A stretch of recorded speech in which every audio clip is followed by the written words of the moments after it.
Hey, what's up, everyone? This is Jason Tucker, and this is WPblab episode number 49. Today's topic is how to sell products using WordPress e-commerce. We're going to talk about all sorts of really cool stuff regarding e-commerce solutions for WordPress. Let's introduce ourselves. How about that, Bridget? Bridget, tell folks where they can find you, all about you, and all the stuff.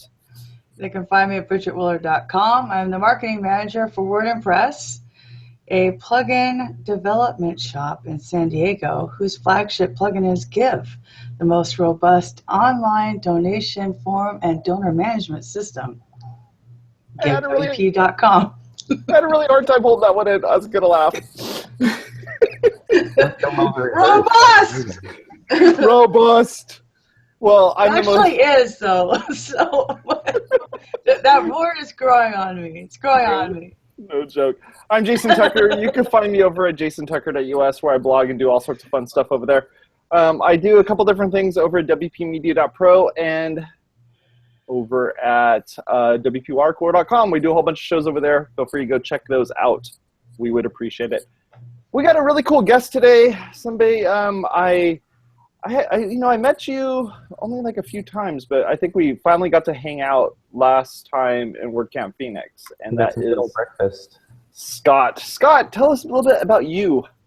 Hi, my name is Scott. I run Luminary. We are an e-commerce consulting company. I'm actually based out of Los Angeles. I've been working with WordPress since way too young. I was literally in high school when I started working with WordPress. And I have made sure that we are, Bridget has me as WordCamp Speaker and WooCommerce Ninja. I can type, I promise. I appreciate the typo. But Luminary is a verified Woo expert, and we're also one of the trusted consultants for Easy Digital Downloads, another e-commerce solution on WordPress. Awesome. That's awesome.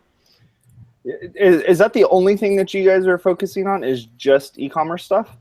So that's our niche. We also do build nonprofit sites, which in a way are e-commerce. They are e-commerce. It's the beautiful part of nonprofits is that whole donation aspect, which I think Bridget may be familiar with. And we build brochure sites or just kind of regular design sites.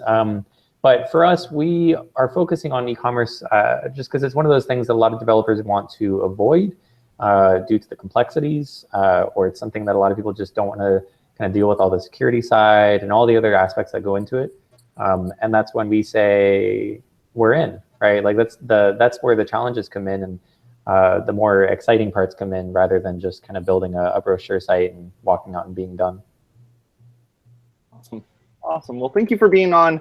You know, we were trying to figure out what was the right approach to this, and you know, since we have a hard time interacting with our viewers outside of the show, it's really hard to be like, hey, folks, how many of you do e-commerce solutions? Like, you know what? We're going to be doing this show for a long time now, so we might as well start from the beginning and work our way up. So what we're going to do on this particular episode is, if you have any questions or anything like that, if you're watching this on YouTube, or if you're watching this over on our website over at WPwatercooler.com/WPblab, if you're on either of those places, feel free to use the chat, ask some questions in there, and we'll be more than happy to answer them, ask them to Scott, kind of get these things all figured out. So feel free to ask questions in here as we start talking about this and kind of getting everything all kind of figured out there. And Chris is right. We forgot the inventor of the Dronie. Oh, that's right. Drone selfie, which was actually bitchin', I will say. I was like, holy, I watched it like 10 times in a row. Yeah, but it was a beautiful, beautiful video. I will admit. I didn't actually come up with the term Dronie. Oh, okay. But I liked the video, I must say. I just got a drone recently. It was surprising because we didn't expect it. That's what was so cool about it. Yeah. It's that element of surprise, because it just went, and then there was Scott, and then it zoomed in. It was very, and you're just like, wow, this is intriguing. Like, we need more of this in our marketing. I will take my drone down to San Diego. Give Dronies. Awesome. They do sometimes invite people to co-work at their office, so that's a legit thing. Not that far away. 130 miles for you. Yeah. Well, cool. So I'm ready for anything.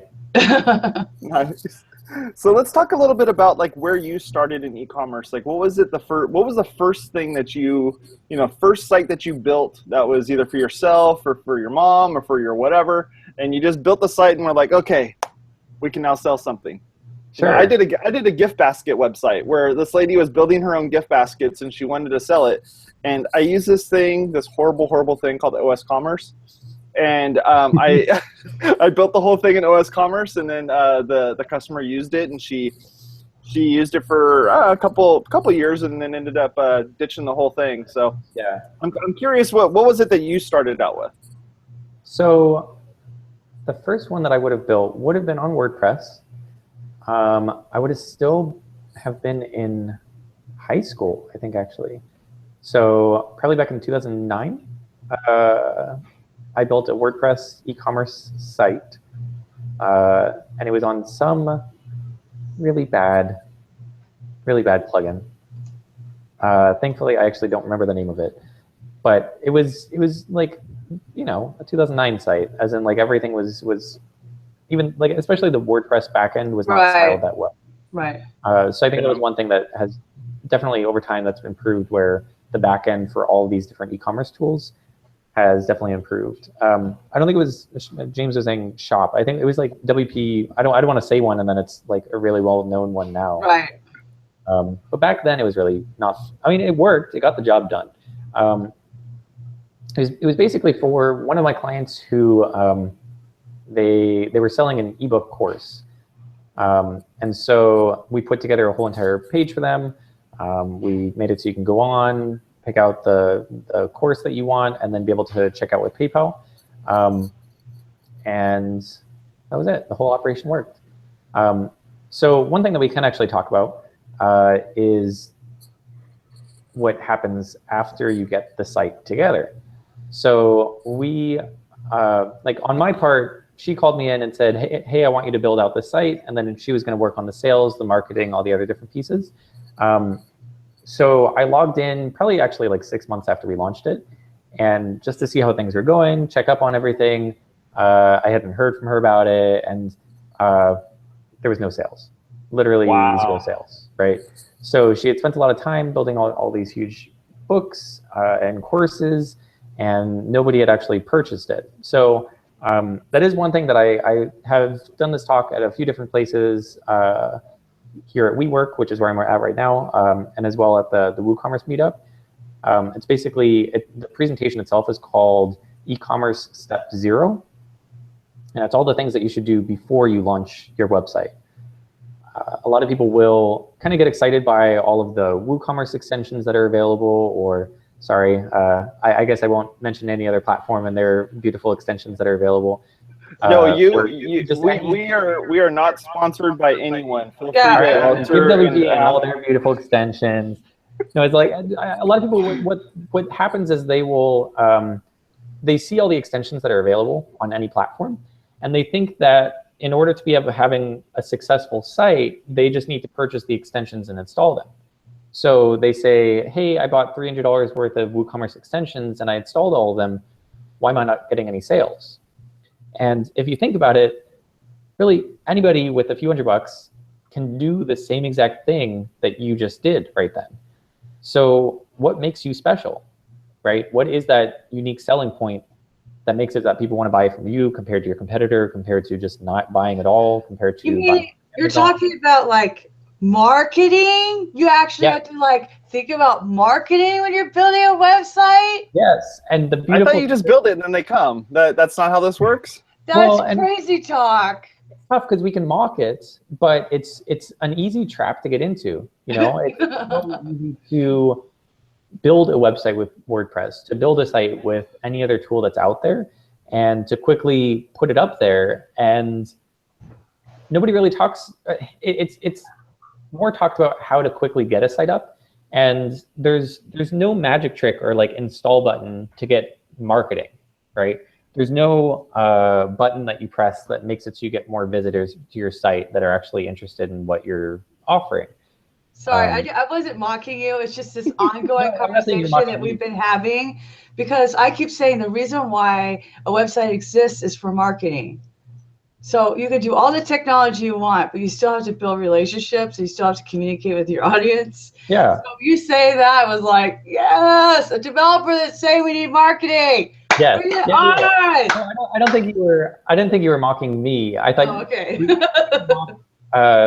People in a way that like to say like, oh, of course you need marketing, but it's really, really common for people to have zero marketing budget, or to not consider marketing at all, or to consider why would somebody buy from you compared to anybody else. If you think about it, Dollar Shave Club, they recently sold for $1 billion, right? With a B, the beautiful B in the beginning, right? Now, crazy. You could easily sell, or you could easily buy razors on Amazon.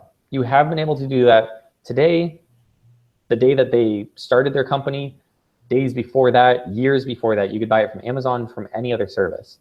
But they managed to market in a way that was special, to make an offering that was special, to have a subscription service that was special, to have a wacky video that went viral that everybody laughed at and thought was the most amazing thing, and now everybody makes their own version of it.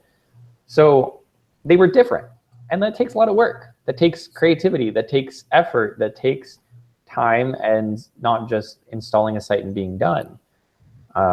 So that kind of is, that's one of the things that I push for a lot, is to say, okay, we're building a new site. Are you actually doing all the other parts that go into this, or is it that this website is just supposed to be the marketing on its own?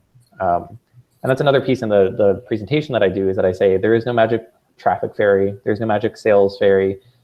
Some people think that websites have foot traffic. That I think April said it too. It's online, isn't that marketing? Like, kind of as that was a little sarcastic there, because nobody's just going to magically. It's not WPblab, so stark it up. So it's a lot of sarcasm here.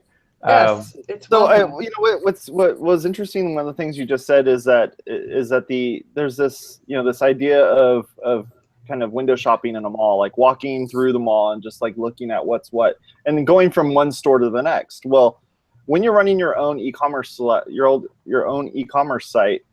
you don't really have that luxury, because you're not in a mall. You're on the internet, which consists of a whole bunch of other websites, but you're not forced to be in this one location where all of the other websites are at. Right. So it's not like it's like eBay or Etsy or one of these types of sites where it's like I throw all my stuff on there and people just can do a search for gray t-shirts and find all the gray t-shirts and then find the one that has the funniest thing on it, and they can just kind of list through all of them.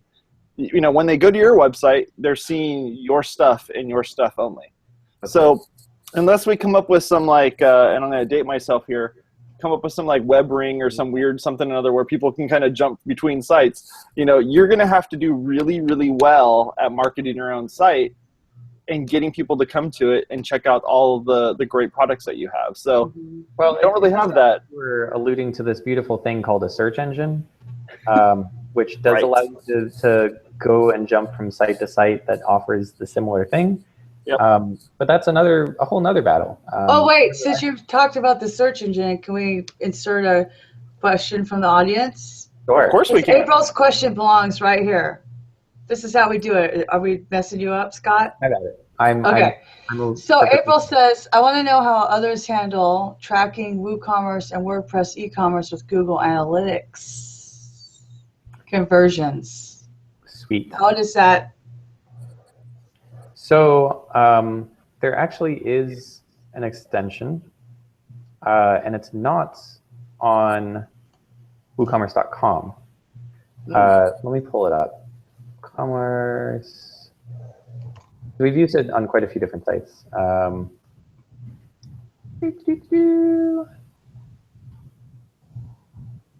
right. I feel like while I figure out what extensions that we should move on. Sorry, we don't have any theme music or anything that we can play in the background. You can talk about. No, there's a beautiful discount code that you could talk about, actually.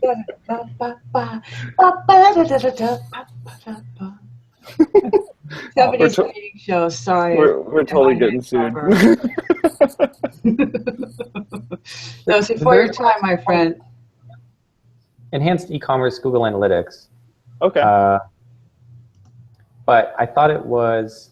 Man. And so that's the one where it's going to actually track the person going onto the site, adding it to their cart as an event, and then they go and check out as an event until they actually check out. Right. So there's plugins that can make it so it kind of adds those events and makes it so all the data is there within Google Analytics. Let me pull up. Here it is. EDD. Oh, okay. I was thinking of the EDD one. That's why. And that one is by Shop Plugins. So if you're looking to do it on EDD, Easy Digital Downloads, that one is EDD Enhanced eCommerce Tracking. And that will take care of all the track purchases, track add to carts, all the other different sides. And all those links will be in the show notes here. I'll get them all put together here. In the chat, they're saying we did a swag shop. It depends, and snarky shirts. And don't forget #Bridgetable. Oh, you guys! Guess who has an account on GitHub now? I made her first issue. What? Yeah! Good job, Bridget. It's just for our own website, but. Good job, Bridget. I think we got another question if you want to dig into that one. No, there is. There's a question before Adam's. Oh. Because James Tyrone was asking about VAT tax and how do you deal with that? We haven't dealt with VAT tax. That's one that I don't want to. I know. Yeah. Neither does the European Union. Yeah. What is that? Man. England left. That's how they dealt with it. This is why I love like Slack and email and all the other services, because you can take 15 seconds to actually like research and answer. You can take 15 seconds. We fill the time. That's what we do. Yeah, that's what we're here for. We're your hospitality crew. We are the best at on the site WPblab, and if cabin pressure should change, oxygen mask. Okay, so there is a service. It's called TaxJar, and that's one that we're a sponsor of WooConf. And they basically take care of all of the sales tax shenanigans that you would not want to ever deal with. So they do have a WooCommerce extension, and you can make it so it automatically handles all of the tax depending on the location of the person. So that's definitely something I would recommend. Rather than trying to deal with all the taxes yourself, I would find a plugin or extension or service like TaxJar that actually will look at your location compared to their location and then do all the proper taxes from there. Whereas some people actually try to enter in all the other different amounts for every single location that's possible. And that can take way too much time. So I would definitely recommend finding a service like TaxJar or using a service like TaxJar to save time. Cool. So to go from like, we built the website, we've installed our e-commerce solution of choice, be it WooCommerce, easy digital downloads, what have you. And these all just depend on what it is that you're trying to sell. If you're trying to sell something that's, a digital download, then you may want to use easy digital downloads. Right. If your developer uses Shop, then you should totally have that developer use Shop. And if you have somebody who does WooCommerce stuff, then use WooCommerce. They all have these, everyone's kind of figured out how to take an item that you have in your inventory and sell it and collect the money, figure out what the shipping is, and then ship it off to the person. All of those have that figured out. Right. It's when you have these weird little nuancy type things of, multiple ship tos, multiple thises, multiple that's, all these different weird things is when you start getting into finding a good e-commerce solution that's going to work for you. Yeah. There's other stuff like Magento and things like that that are out there as well. So it just, for us, we're strictly just looking at things that work within WordPress. So once you've set that up, like what are the steps that somebody should be looking at to go from getting all their SKUs put into the interface there, and then doing their first sell? Where should they be looking at in that? Sure. So when I went to WooConf in April this year, I learned one of the coolest e-commerce stories that I've ever heard. And this wasn't a presenter, it wasn't a keynote speaker, it was one of the guys at one of the after parties that was talking about his e-commerce store. So he sells just a bunch of doodads, a lot of things that you can buy. And one of the categories of things that he sells is wallpaper, right? Which for some people is kind of a dated thing. It's kind of something that not as many people buy as they might have bought before, but there's still an industry for it. There's still people that want to, you could always get wallpaper that looks like stone now too. So there's a lot of kind of tricks where it's actually wallpaper, but then it looks like a different material. So what he actually does, and sorry to give his trick away, but it's pretty fantastic and I have to share. He will watch and record every and all home, home improvement shows. Yeah, right. All of them. And at the end, where they show the video of the final product, he'll see if there's ever a wallpaper that they show. And if they do, he looks through all his catalogs from his vendors, finds that, puts it on his store, right? So he says, this wallpaper is now available. Now, if you think about it, that's where most people would end. They would say, hey, I saw it on here, so I'm going to put it on my store. He does something really, really cool beyond that. But that was amazing right there. Scott, that was genius. It's like a who wore it better type of thing. Very smart. Here's how he makes it, because it's cool. That's cool right there. But if you think about it, still nobody's going to come to his site and find him because they saw it on there, right? So in a way, yes, he would know that it's something hip and modern because there's these home improvement shows that are using it. But what he does a couple steps, and every step is genius. So that was step one. Step two is he writes a blog post about it and says, as seen on this show, I have this available, right? So it's content, which of course can be search optimized. It's out there for people to share, and then he links to the product. Now, that's step two, another cool thing, very, very smart.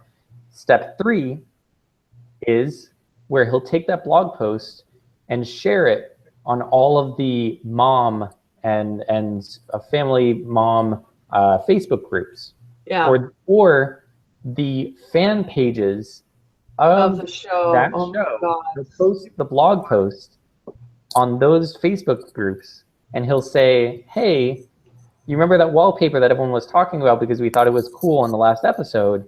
I wrote a blog post about how it's available here for you to buy. And he said that after one show, he got like a $10,000 order just because he went through those steps, right? That's smart. That's super smart. Yeah, that's mastermind genius smart. Honestly, yes. I would never have thought of that in a million years. And it just goes to show that it doesn't matter what platform you're on. It honestly doesn't matter almost how your website looks sometimes. And it sucks because that's all of what I sell. All of what I sell is the development services. But the marketing is where the action is to make it so that people are coming into the store. So at least on my side, our responsibility is to make sure that once somebody comes onto the store, we handle conversion optimization. We can handle making sure that all of the payment processing is done well, that if there's special order systems that are in place or special subscription systems are in place. But there's a huge side to it that is all of those 3 beautiful steps that guy just did, that you have to figure out what is right for your business. And you can't just copy somebody else. You can't be like, all right, well, no, I'm going to watch home improvement shows when I sell like razors. Right. Like you have to understand your business, understand your customers, where they're at, what they're watching, what would strike their interest, and what reminds them of the product that you can sell. So Scott, with in a perfect world, the site is beautiful. You guys worked amazing together. You know, there's nothing better than this website that ever existed for this client and their niche. In that scenario, so we have another question, which is, how do you streamline or prevent a cart abandonment from Adam in the chat room? So, good question. One thing that I can definitely touch upon is mobile. So a lot of people too don't consider that a lot of people will drop off if they're browsing your site from mobile. So another talk that I actually did yesterday at the LA WP, the LA WordPress meetup, was this whole thing called the What's Next philosophy. So the skinny of it, the short TLDR version of the What's Next philosophy is basically considering at all times what the user is expected to do next. So if they're on a page, what do you really expect them to do next? And what buttons should they be pressing? Or where should they be going next? Kind of where are they on that traffic funnel? So a lot of people, when they're building an e-commerce store, and most people don't even kind of change this for mobile, they expect users to actually go through the full checkout process when they're on their phone. Honestly, I don't know about you guys, but I have never once ever made it so that I've never ever bought something through my phone by actually taking out my credit card on a mobile site and paying. What? How is that even possible? Amazon Prime? Amazon, but that's through the Amazon app. That's on your phone though, right? Right. So I'm saying I've never used a mobile website. Oh, like you're on Safari on your phone. Right, right. So recently they added Apple Pay to the web, and hopefully WooCommerce should be coming out with that soon, where you can actually use Touch ID, Apple Pay to be able to pay with your credit card through the website. And I think Chris from Easy Digital Downloads is on here as well, and I would love to see that as well on EDD. Wait, is Apple Pay a payment gateway? Was that? Is Apple Pay a payment gateway? Well, yeah, it will be. Wait, so wait a second. Does that mean? Sorry, my brain is like, don't let me forget this. Don't let me forget to ask this question. But with mobile, sorry. One thing you can do is push more for either people to save their carts for later and email it to themselves, or to push them more to give them your email address for a newsletter sign up, or for them to follow you on social. So if somebody is visiting your store from mobile, try to push more for the other ways to kind of stay engaged with them, rather than actually expecting them to follow the full process. I'm trying to think of other kind of conversion optimization when it comes to the cart abandonment. I hate to push for extensions, but there are extensions available for all platforms that make it that you can actually email people and say, hey, I saw that you left, so here's another kind of 10%, 20% off coupon. Yeah. There's another example that I thought was considered a cart hook. What was that? Is that considered a cart? Is that considered a cart hook? Is that a cart hook? What makes that happen where they send the email to you that you abandoned your cart? So I mean, they're able to tell that you were on the site, and then 20 minutes later you were completely off the site and you haven't been on the site, right? Yeah. So it's able, and that's the thing. It obviously has to get your email address. Oh, okay. First.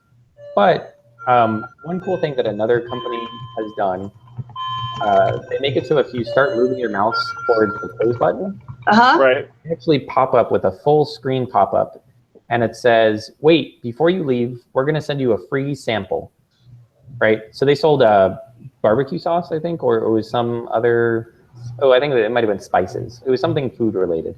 And they said, you don't pay shipping, you don't pay anything, but we'll send you a free sample if you don't leave the site.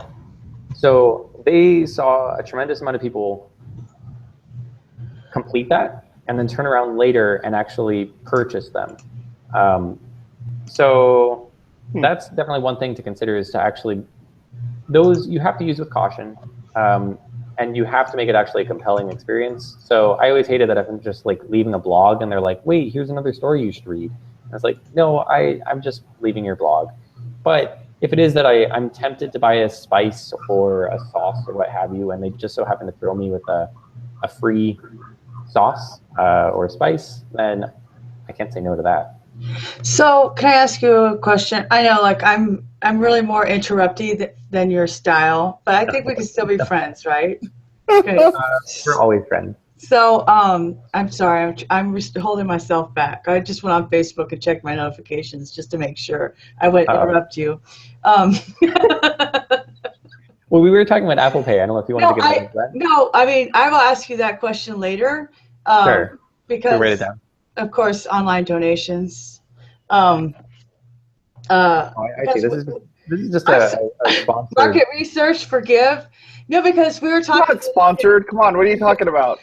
We were talking about it would be cool to have a Stripe, a Square integration. I mean, so that when you're at an event with your iPad or your phone, and you're like, do your fundraising right now, and then you said Apple Pay, and that made me realize a lot of people use Apple Pay if they could just use their phone. Anyway, so I just didn't want to forget that. So I wrote it down, my Post-it note. My question is, a lot of people have told me it's about gaming that cart abandonment email, okay? So a lot of people said, if you want to start meetup.com, just start it. Leave abandon the cart because they're going to send you a discount in 5 or 6 or 7 days. So when does that behavior actually work against you? What's that risk?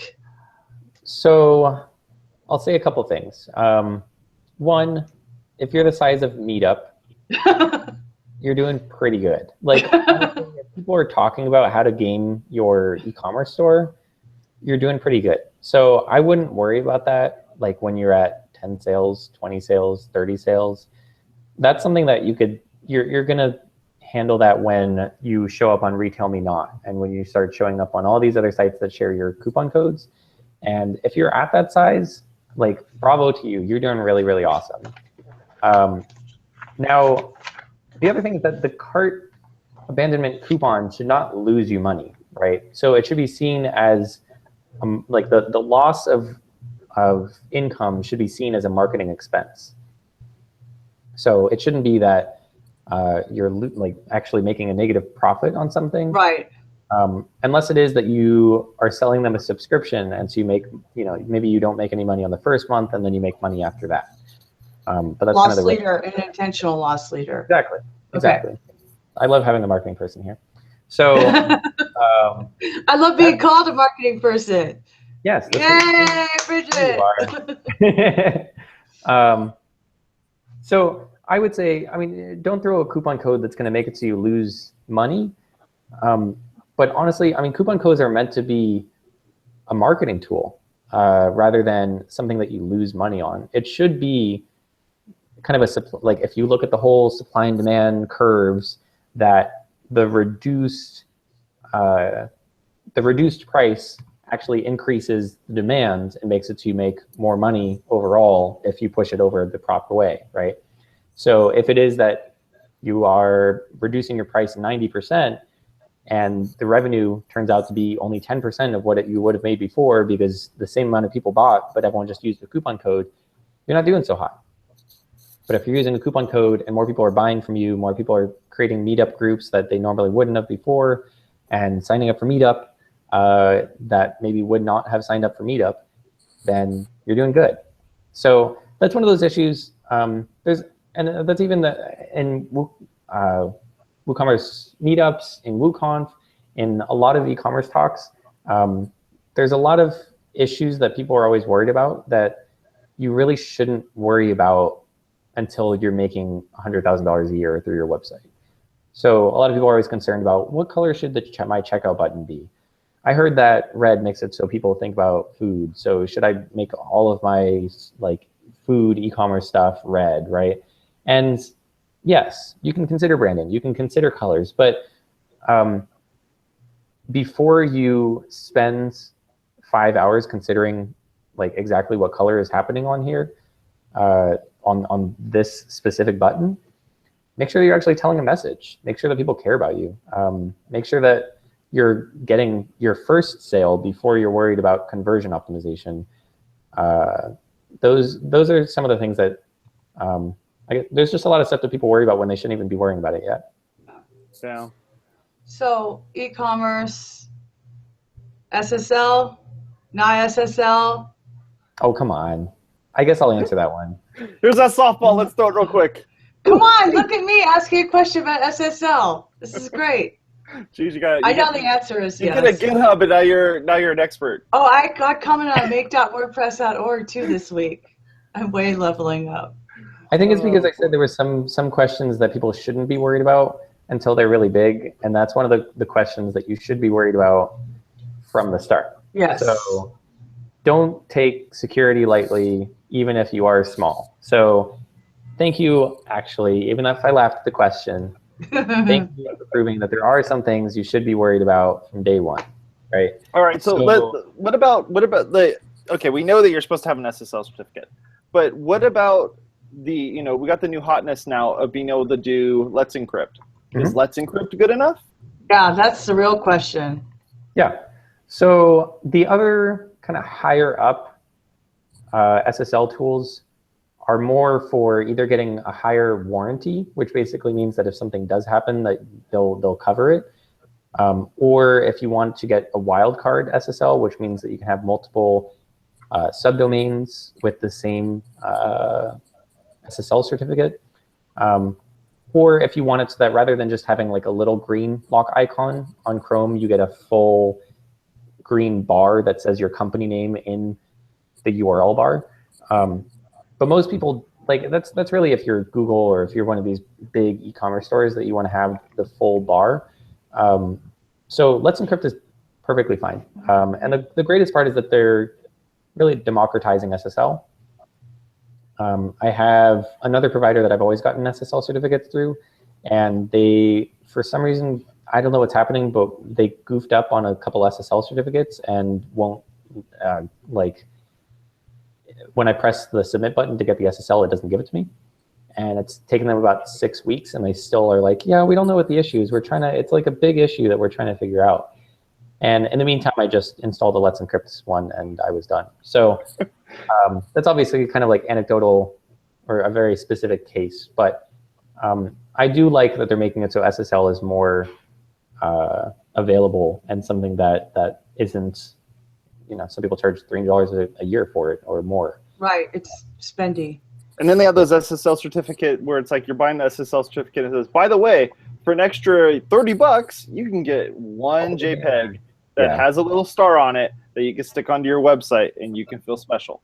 Well, okay, I hate to be the guy that always contradicts everything. Please do. That makes a better show. Yeah, that's true. I don't like when I'm saying all the things that the people in the chat room are saying or not saying. So I tried to represent every man here. It technically is something that you shouldn't worry about until you're really big, but it actually might be something that you should worry about when you're small because you want to build credibility. Some people actually do look for those little like SSL secured logos. And it's wild because to you and I, we just like look up at the top, see HTTPS, we see the lock, and we're good. Some people will actually want to scan the page and find somewhere that says the little Visa icon and the little MasterCard icon, because then they know which ones are accepted and that it's accepted. Or they'll look for the SSL word, or it'll say secure processing. And it's really silly because technically I could put a JPEG that says secure processing on a non-secure website. So it, in reality, in a rational, logical way, makes zero sense. But that's not always how users act, I suppose. So, yeah. So e-commerce, you probably have 1 billion pictures. CDN, it's a site speed, really important. You need a content delivery network. There's another softball for you, Scotty. So, is it though? Mr. Buscemi? Well, I mean, I'm just saying, like, I'm imagining if you do have a crap load of things, like, okay, so here's the thing. This is going to end up happening because I love my mom. She used to be on Etsy. She crochets and makes crafts and all this stuff. Hi, Mom. Then there was this whole big problem with Etsy and their payment gateways. So she went to Zebit or some other place like that. I don't even know what it is. And then she didn't agree with their politics or something, some ridiculous things, something about the election, which I've tried with all of my heart to not pay attention to, because California are totally disenfranchised anyway, so it doesn't even matter what I think. And the book of the propositions we have is just Hey, keep going. Anyway, so she closed that store too, and now she's on no stores, and I have a feeling that she's going to go, Bridget, I really need you to build me an e-commerce site. And I'm like, just I wish WordPress.com would just integrate the Woo on their thing so I could just have her on that. So it's not really a soapbox. I'm just saying California, we have a lot of propositions. I'm not saying to vote either way. I'm just saying you guys think there's just a presidential election, and our voter book is like 2 inches thick. It's like, I gotta leave. Oh no. Are we wearing the same shirt? I'm wearing WordCamp Cincinnati. Oh, okay. Woo! Well, First time ever. I'm wearing the most blank shirt ever. I was a little excited for a second. I thought we were both wearing just like. Well, it's a similar color. Like we could take a picture together and it would look cool. All right. James says that we got to stay on target. So what's your question? My question was, if you're going to have a bunch of pictures, and obviously you don't want people to bounce if things aren't processing fast enough. So I assume from everything I've heard, the site speed matters. So if you have a lot of pictures of your product, should you be using a content delivery network, Scott? Sure. So are you talking about a lot of pictures on the same page? You know, so I was looking at a house today, and it had like 12 pictures. So like when I go to Amazon, I'm looking at a purse. There's like 10 pictures of that one purse. So if you have 10 purses, 10 times 10 is 100, you have 100 pictures. And they all zoom out because we got to see if it zips. You know, that's like the deal breaker. If it doesn't zip all the way across, I'm out. Look, if you're going to do this on your cat's blog, then you may want to do this on the thing that you're trying to make money off of. I'm just trying to say. I'm just trying to get you to talk about CDNs. That's it. Perfect. All right. So CDNs, I'll talk about Meowmix. I will talk about cat blogs. I will cover everything as possible. I'm not home, so I can't show my cat. So a CDN, I'm trying to think of let me put together an answer. If you're on a good host, they might even have a CDN that's built in. So that's one thing to consider. Now, yes, I mean, the answer, that's why it was a softball question, is because you want to have a CDN, right? Or you want to have a speedy site. That's the source of it all. You want to have a speedy site because there's studies that show the faster your site, the more conversions, right? Even Amazon, what they did is they slowed down their website to see how many people bought less things or left. And of course, with how many visitors they get statistics within seconds. And they saw that even just slowing it down by like 1/10 of a second reduced the number of people that actually checked out. Oh, wow. So it goes to show people get bored, they leave. They got other things to do. They have like Instagram and Snapchat to go like look at. So what I would say, not only making sure that you have some sort of a CDN would be good, but even tools like Cloudflare, which can act like a CDN as well, allows you to lazy load, which is basically making it that if you're on a page, as you scroll, it downloads the resources as you scroll, right? So if there's a bunch of images that you're going through a page, rather than downloading them all on the initial page load, they actually show and download the images as you scroll through the page. Oh, yeah. So there's a lot of other ways to speed up a site besides just throwing all the content onto a CDN. You can do cool things like lazy loading, compressing the images, which is really important. So don't make it so that the user has to download the 4,000 by 4,000 version of all of your images, unless that's like they're zooming in. I saw that in a dev meetup recently. Yeah. Some JavaScriptness. Yeah. So there's more that you can do beyond even just throwing everything onto a CDN. And Cloudflare is a really, really good option for something like that. Cool. And they also do, well, they do SSL kind of, I don't know, offsite SSL, which is a little interesting, but they do that as well. But yeah, so their SSL is interesting because technically you can press a button and you have SSL without even having to do anything with your host, with your server, with anything. But and to the user, it looks like it's good. But technically, they are encrypting the information from your browser to Cloudflare, but that doesn't guarantee, or it doesn't do any encryption for Cloudflare to your server. So there is a point in which that information can be kind of picked up on and taken over or changed or snooped on, like somebody could read it. So you could do that, right? But it's not recommended, especially if you're doing e-commerce. So if you're doing it that you just have a blog and you want it to be maybe faster because SSL on your site is faster, or you just, some people say that Google will rank you higher if you have SSL, so you want to have your blog there, then yeah, just throw in the Cloudflare one if you don't want to do Let's Encrypt or any other one. But if you're running an e-commerce website, definitely it has to be like a full SSL rather than just the Cloudflare one.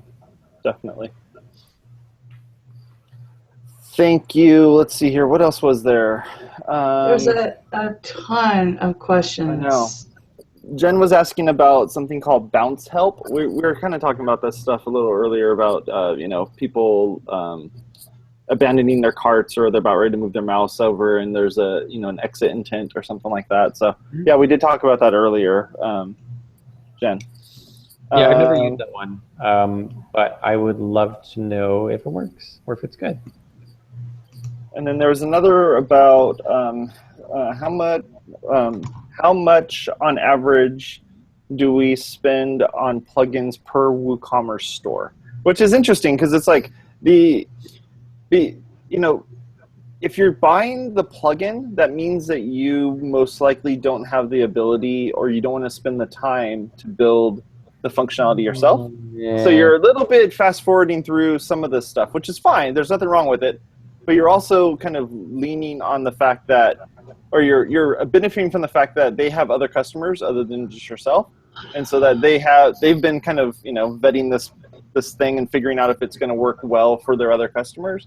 So I don't know. Is $200 really that expensive? And when you think about it, I mean, I spent $14.99 a month on Hootsuite. Yeah, worth every penny. This is not bringing any money to me, right? I spent $12.99 on Canva. It's not bringing any money to me. So you have to consider that a cost of business, right? The last podcast I was on, I said "so" with every single sentence, and that's what tech people say. That's how we know you're in tech. You have I know, to. We also say it depends as well. I just see I depends. Is that different than it depends? Yeah. No. You know what's funny? I'll just tell you a funny story, just to totally derail us. Because this week Jason didn't have save read, so he's missing the derailing. So talk about the stupid Amazon. I went on there and it gave me an ad for men's Depends briefs. I said, I'm not a man and I'm not old. And I was on the phone with Jen Miller. She goes, it was because of Mercier. He was probably browsing. That's funny. I laughed so hard. And then I thought of how Jason Tucker always goes, it depends. The new IT depends. Yep. Oh, man. Okay, that was your derailment. Perfect. Thank you. I appreciate it. Every single dollar that you spend when you're building an e-commerce site should be considered for how you're actually going to get an ROI from it, right? So is it that you're spending $1 and you're going to somehow get that dollar back? I had a subscription-based company that they hadn't even launched their site yet. Nobody really knew about them. And before we had launched, it was like a couple days before we had launched, they asked if we could build in a gift card system, a gift certificate system. So people would be able to go on and say, yes, I want to buy, or I want to pay $50, and I'll send this gift certificate to somebody else, right? So I asked them, I said, does anybody know about you yet? They're like, well, not really. I was like, well, has anyone bought from you yet? Well, not really. Does anyone, like, is anyone a loyal fan of yours yet? And not really. And gift certificates, if you think about it, are actually a way for people to pay to market for you. Right. Somebody is saying, I love you so much that I'm going to give you money to tell my friend about you. That's how awesome I think you are, right? I'm actually going to pay for somebody else to experience how amazing you are. And if you haven't launched yet, what are you doing with the gift certificate system, right? That's something that you know, if there's an extension, even if it's that you're only spending $100, that's $100 that you might not ever get back. Right. Because maybe you launch the system, nobody cares about you, and then you just wasted $100. Or it's a custom gift certificate system because you have special subscriptions and all these other kind of ways to redeem things. And so let's just say it costs $2,500 to integrate this thing. That's $2,500 that you might not get back. Whereas another approach would be to launch, and then after you have 50, 100, 200 customers, email all of them and say, hey, would you be interested in a gift certificate? Maybe if we offered you $10 off, right? You buy a gift certificate and you get $10 off your subscription, or you get $10 off the gift certificate. Would you be interested? And if nobody replies back, cool. You just saved $100. You just saved $2,500. And if everybody replies and says, gimme, gimme, gimme, gimme, then right away you can make all that money, right? And you know to invest in it. So well, not just that though, right, Scott? Because when you insert gift certificates, you have a whole deferred accounting system situation going on that you need to talk to somebody that's not just a Quicken expert. It's like a legit accountant. Yes. This is a tricky area of accounting that you're now going into by having gift certificates. Yeah, I think it's more for me, I guess, that yes, I will say I will be the nice guy. I mean, this is a legitimate concern for a business. Yeah, I think for me it's weird. Well, I'll give you a good example. So at the church I work at, we have a coffee shop, and our coffee shop was using their own what was it? It was some type of POS system, point of sale system, and the point of sale system actually had its own gift cards. So they've been handing out gift cards for years, right? And one day a new guy comes in and says, you know what, we should switch to Square. Square's like way better, it's way cheaper, it's way easier to maintain, blah, blah, blah, blah, blah. So what ended up happening is these people would show up with a gift card, and they'd give him the gift card, and he'd have to look at it. He'd have to go onto a website, type in a number, get the amount that's on there, and then take a piece of paper and deduct how much it was going to be, and then give them the gift card back. And there was no way of updating anything on their system because the system was super duper old, and they had to manage that with a piece of paper, slowly but surely. And you don't want to get caught with that. That's the part that's really what it comes down to, is you don't want to get caught like that. I mean, you don't want people to come to you with like a bunch of Google Docs and say, build me a website. You don't bring your account in a shoebox. Like if you're in e-commerce, you need to have a legit accountant, right? Don't just need a web developer, you need an accountant. Yeah, I mean, I might almost disagree again, and I hate disagreeing with you guys.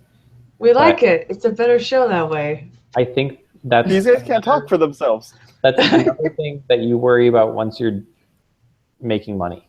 So we can maybe just make the assumption that everything we talk about is a site that is making money and is doing well. Okay. These are also the starters. Yeah, the starting. I was gonna say a lot of people are more interested in how to get that first sale, how to get off the ground. And I think, yeah, you want an accountant that you want to make sure your LLC is set up. You want to make sure that you should talk to an accountant about making sure you're charging the right sales tax. Yes. But and if you're in a certain state like California, they want their tax no matter what. Yes. But maybe it's because I've seen so many sites that get zero sales, that like literally zero sales, and it's like a hurdle to get past that. that this is one of those things that I would almost recommend. Like, there's so many things that you shouldn't worry about until you get your first sale. So many things. And I don't know what the percentage would be, but I would bet you if we looked at all the WordPress sites or all the e-commerce sites that were out there and said how many of them have more than one sale, it would be maybe less than 25%. That's sad. Or I bet you would be even less than that. So does that mean that they were kind of putting the cart before the horse kind of thing, where they were the cart before the horse? Nice pun. I mean, is that kind of what you're like? For instance, a lady that the first e-commerce site that I built for this person, she wanted to do all this stuff. She thought it was gonna be so much fun to sit at home and make all of these gift baskets. And so she started making these gift baskets, and she sold a decent amount of them. And she had a radio station that got them, and she was using the radio station as a way to advertise it. And she kept sending gift baskets to the radio station DJs, and they were like, "These are the best things ever." And slowly but surely, she's like, "Oh my gosh, I'm actually tired of making gift baskets. I don't want to do this anymore." And she essentially abandoned cart on her own site and was like, "I'm done with this. I'm not going to do this anymore." And she spent all the time, money, and energy to build, everything with me, and then the time, money, and energy to source out all the materials that she needed for everything. She spent a ton of time up front for something she wasn't even quite sure if she wanted to do yet. Cart before the horse.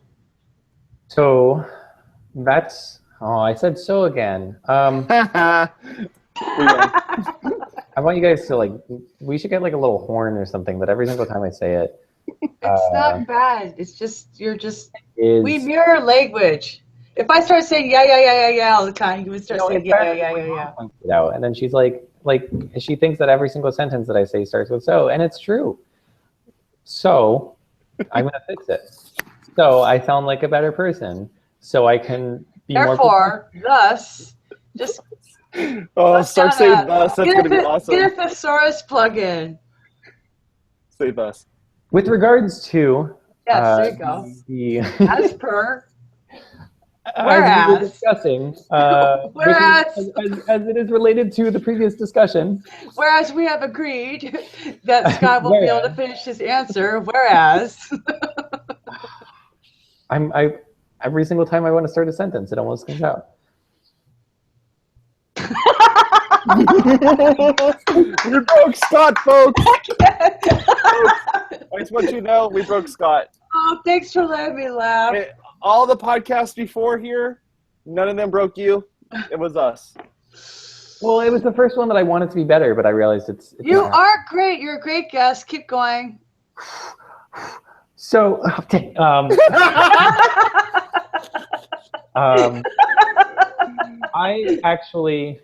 I push for a lot of people to build their first e-commerce store on, drumroll please, on Square with Square's marketplace. Yes! Okay. Now, why? One, you don't have to worry about hosting.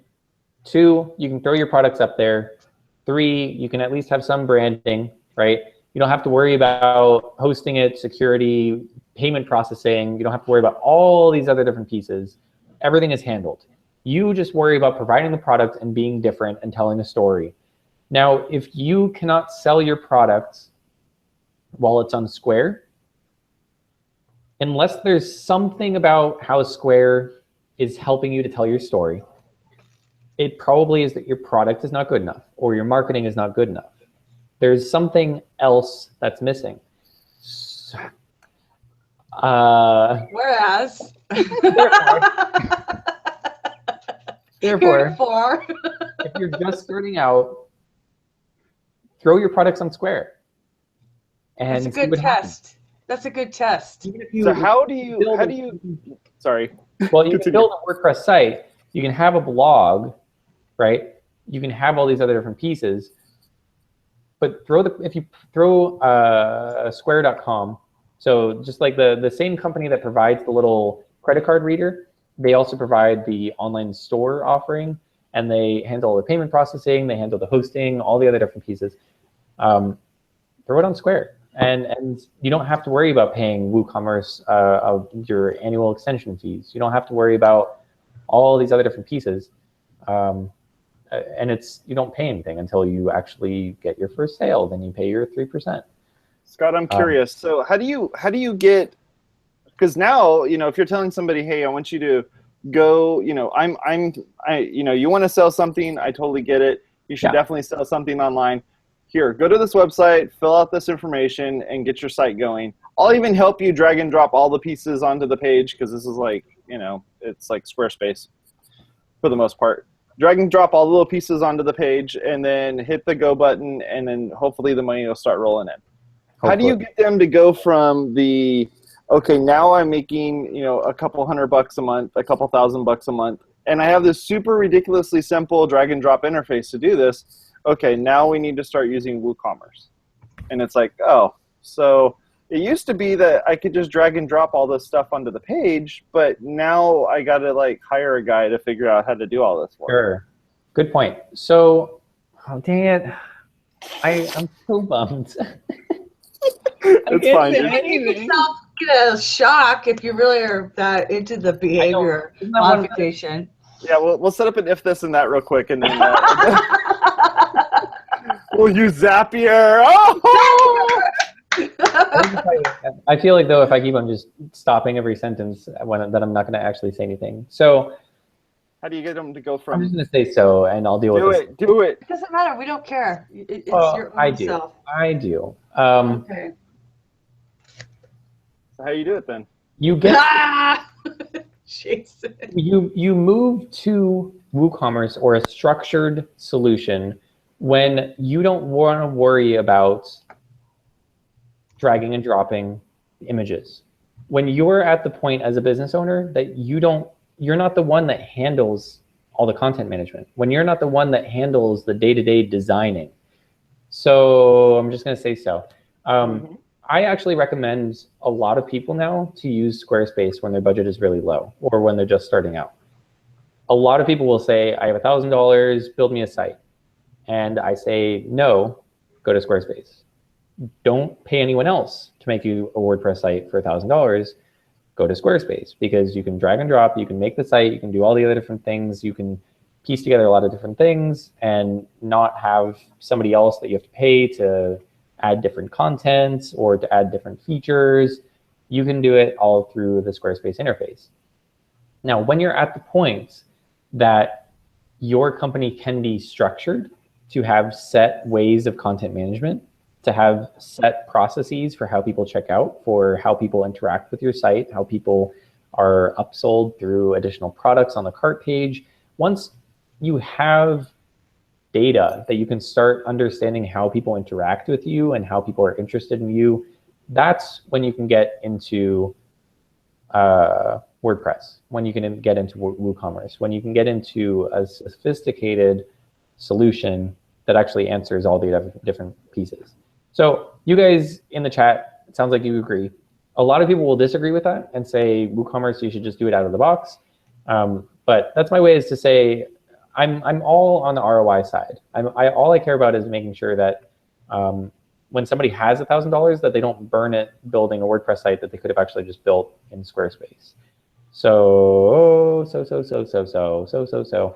they can build it in Squarespace, just go for it. So do you feel that they would, let's say that they're using Etsy, and Etsy is just, it's killing them for whatever reason, or they're using eBay, and it's like, oh, all these fees, everything's fees. How do, and you go from that to, let's say that they only got $1,000 and they're going to go and start using Square's marketplace for this. And then they go from that and say, well, okay, now I'm making $10,000 a month. I now actually need, a WooCommerce site. I need a shop site. I need an easy digital download site. Migrating them from this to that, how do you sell them on that? Like that's the one thing where it's like, if I'm the one who's going to create the site for the person who only has $1,000, I know that there's built-in there's a built-in way for me to be able to say, I can do more things for you.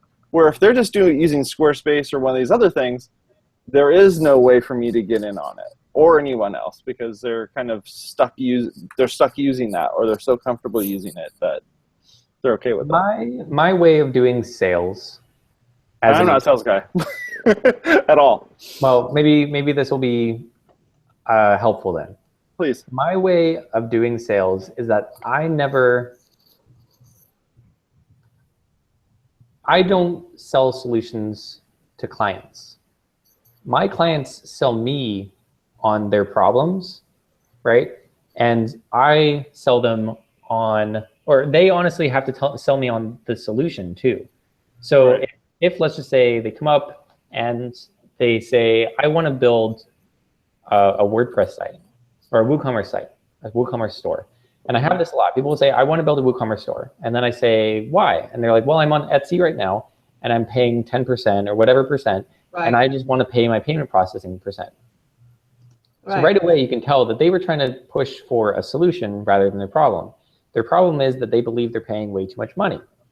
Now, when you dig into it, and this happens a lot with people that come up to me that have Etsy, they'll say, I want to move to WooCommerce, I want to move all to somewhere else. I will ask, where will you do marketing once you are on your own? Right. Where will you actually get your customers once you're there? And how much you're going to have to spend to migrate and to actually build the site? Is that going to be that you have to make $200,000 through the site in order to make up for that 5% margin that you're now receiving? Yeah. A lot of people don't think that Etsy is driving you traffic. Right. You're part of a marketplace that's right. People are searching for your product and finding you. You don't have to worry about that. That's just like selling on eBay, that you don't have to worry about building the auction system. You don't have to worry about getting traffic. You don't have to worry about people creating accounts. That's why they charge their 10%, is because that's automatically all done for you.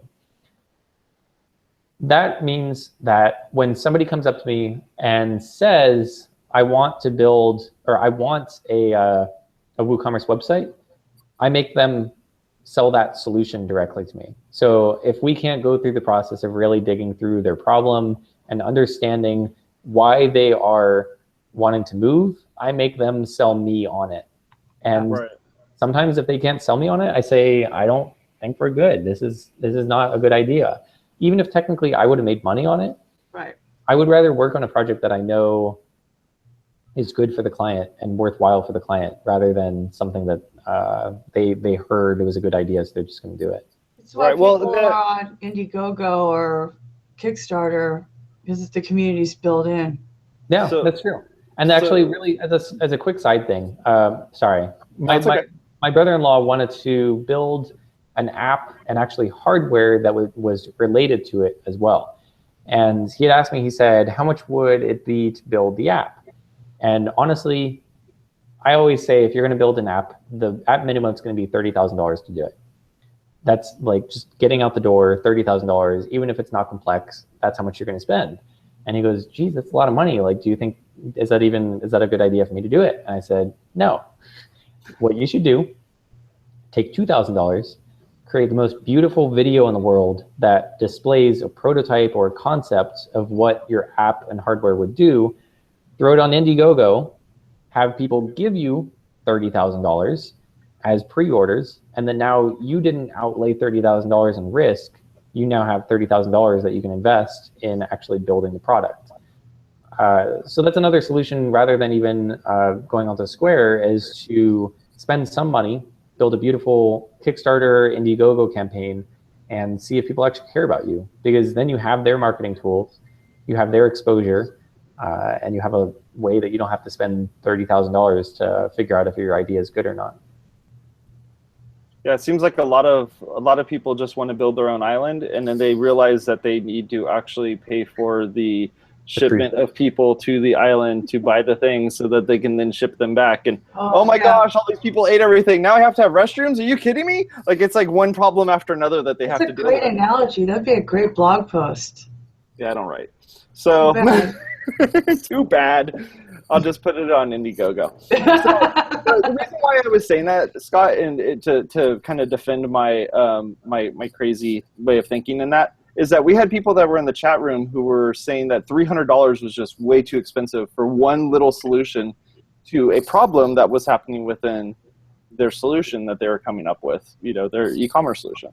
So, I was looking at it more along the lines of, a lot of folks are hungry for whatever work they can get. And when somebody comes to them and says like, I need to sell a whole bunch of these, how do I sell a whole bunch of these? And you are the one who you haven't had any clients for 6 months, and now you're like, oh my gosh, I finally have a client who wants me to do something for them.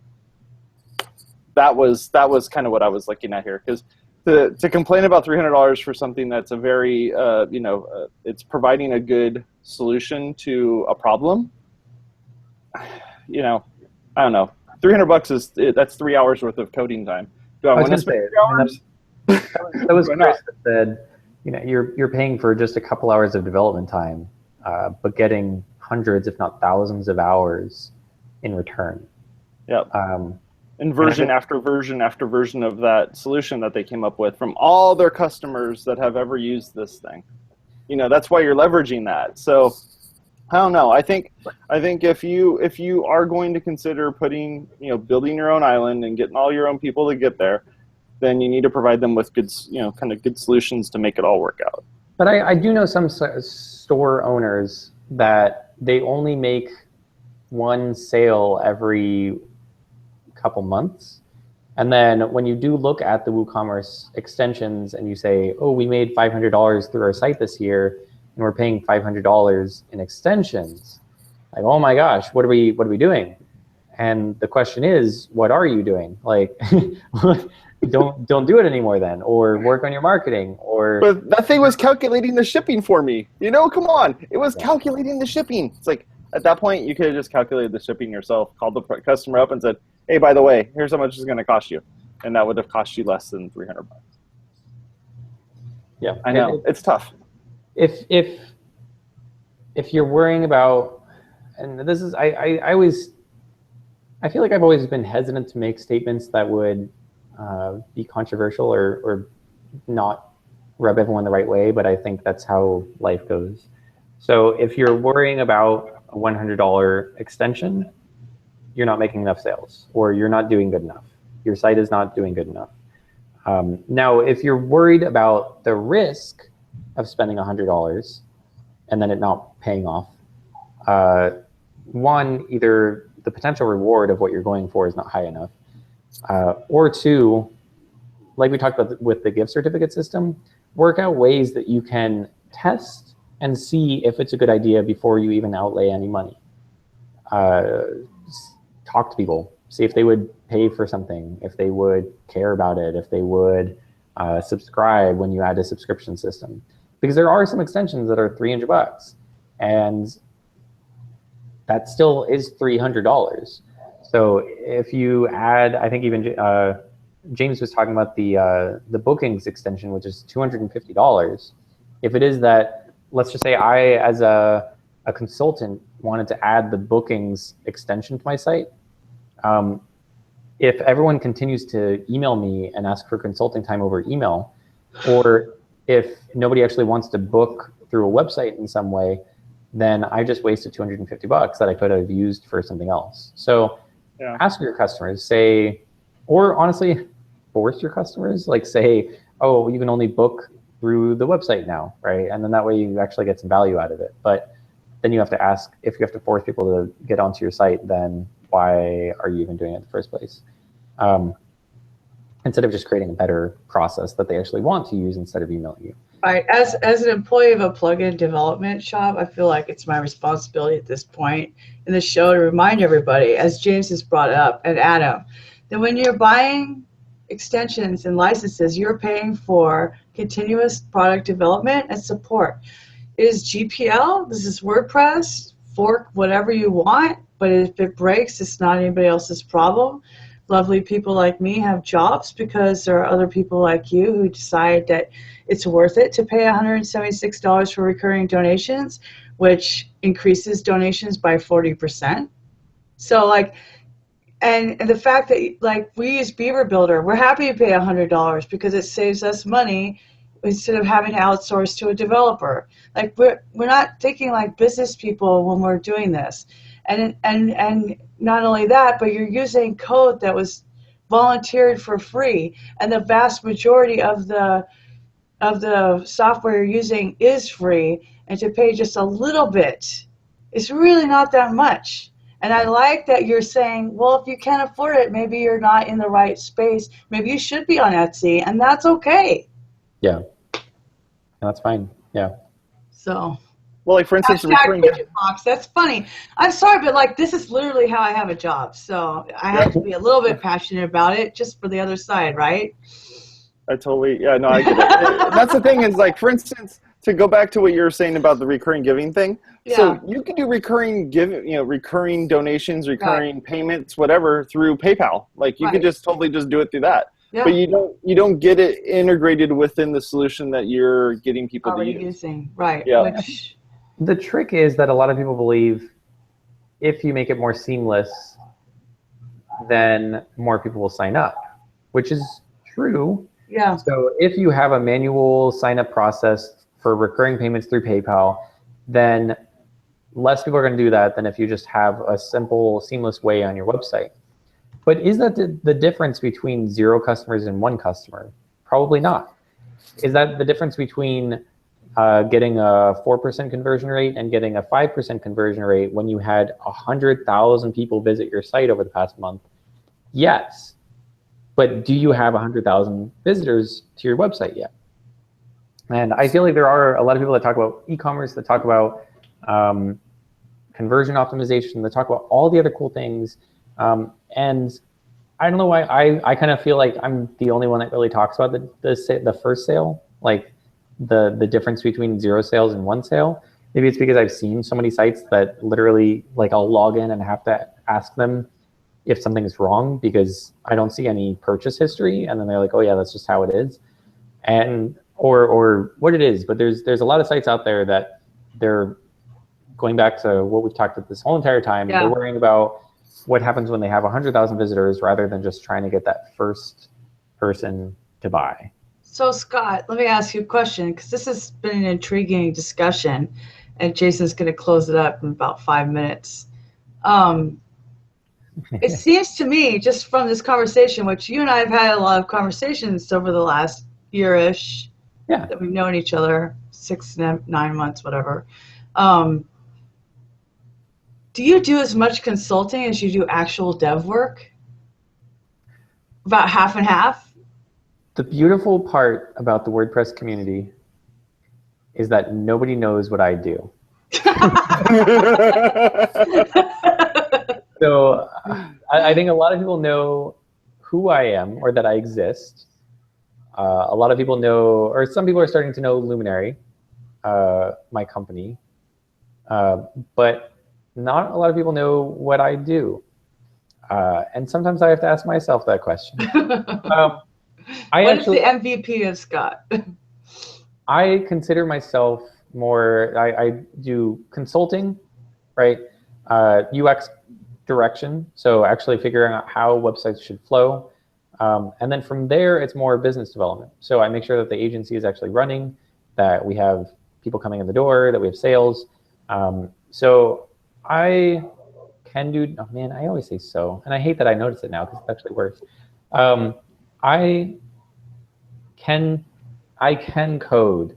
I'm the one that if my developers are stuck, I find where the semicolon is missing. Or like I can like work my way around WordPress to make it do what it needs to do. But I've always thought that it would be better for me to manage 10 developers rather than be one developer by myself, just as kind of a way to bring more value to the world. So you're a consultant, a business coach? I'm a consultant and an agency founder and owner. So it's more the making sure that we're actually and doing what we're supposed to be doing. I am the cute face that goes to all the WordCamps, and then I do the consulting side to make sure that we're actually building the right products for our customers. So it's almost that sales conversation of when they say, here's my solution, I say, wait, tell me what's the problem first. You do the exact same thing that I do, though, but I'm not selling anything. So I have people that come to me at my day job and just go, this thing doesn't work. Yeah. Like, okay, but what are you trying to do? And most of the time, it's like, I'm just trying to scan this thing and then email to the person that's sitting next to me. And it's like, well, you could just hand it to the person that's sitting next to you. Like, you didn't have to go through this crazy, exercise to come up with the solution of, just go walk it next door and hand it to the person. So with that, it's the chat here because I'm getting made fun of for my Price is Right appearance. So is that a legit thing? I really would rather not talk about it. That barbecue, but yes, it is. Looks like it was worth $1,500, not the $650 that it's actually worth. So if you're looking to sell me a barbecue, just make it really shiny and put some cool lights on it, and I will pay you $1,500 for it, even if it's only worth like $2. You heard it here first, folks. But anyway. Nobody's ever really ridiculing you, though. You know that. This is WordPress culture likes these inside jokes. Like, I've lost all beginner cred just having a GitHub account because the hashtag Bridgetable and everything. It's just fun. We love you. There's only love here. Okay, I can cry after this. So you don't have no crying. You don't have to do the showcase showdown or anything. Oh, trust me, I didn't even get to the showcase showdown. I wish I was in the showcase showdown. Okay. No, it's okay. I will cry later. I think are we wrap up time? I think that's about it. Let's wrap it up. Sounds good, Bridget. What do you think? Yeah, I mean, I enjoyed the show. Thank you for your time. Yeah, we haven't talked about e-commerce in this kind of depth, and in the business, as the biz dev side of e-commerce, which is what it more turned out to be, because I did not know that you were more of a consultant than a dev. So this is interesting, and I think that that's what people don't think about as much as they should. For all things, what is your purpose? How are you getting there? What are your marketing goals? How are you accomplishing it? How are you messaging? That's true for anything, because otherwise you're pedaling in the dark. And so we had a great chat, great questions in the chat. I love that. I'm just going to say one thing really quick. Thank you guys, Blab, for supporting me and being such a huge part of my life.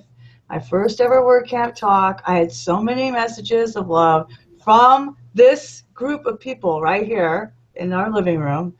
And it's an amazing thing. And I love how generous everybody is. And Scott, we know that this last hour and a half was spendy. Write it off on your taxes. And tell everybody how they can find you. So you can find me on Twitter. It's probably the best way to find me. It's at Scott Buscemi. I actually wear my last name on my hat for the record. So find me on there, Buscemi, Scott Buscemi, or you can look at our website, luminary.ws. Awesome. Well, thank you very much for being on the show. We really appreciate it. I love getting into talking about both very hardcore, crazy, developer-y type stuff, and then also just how do you build this site? How do you get it to work? How do you do all the things? I'm super excited and super happy that we had someone like you on the show and you were able to kind of talk through all these things with us. I want to say thank you very much for the folks that helped us out with the show notes. So if you're looking at this on YouTube, you're looking at this on our website, the show notes were written by some really great people. Feel free to go take a look at the links that are there regarding them and all the stuff that you can be able to interact with them on various social networks as well as our website. I appreciate it. Thank you very much. Go over to our website at WPwatercooler.com. Click on the links there to subscribe. If you like this particular episode, hit the little thumbs up button. If you don't like this episode, it's okay. Hit it and then hit it one more time. We really appreciate it. Folks, talk to you later. Bye-bye. Thank you.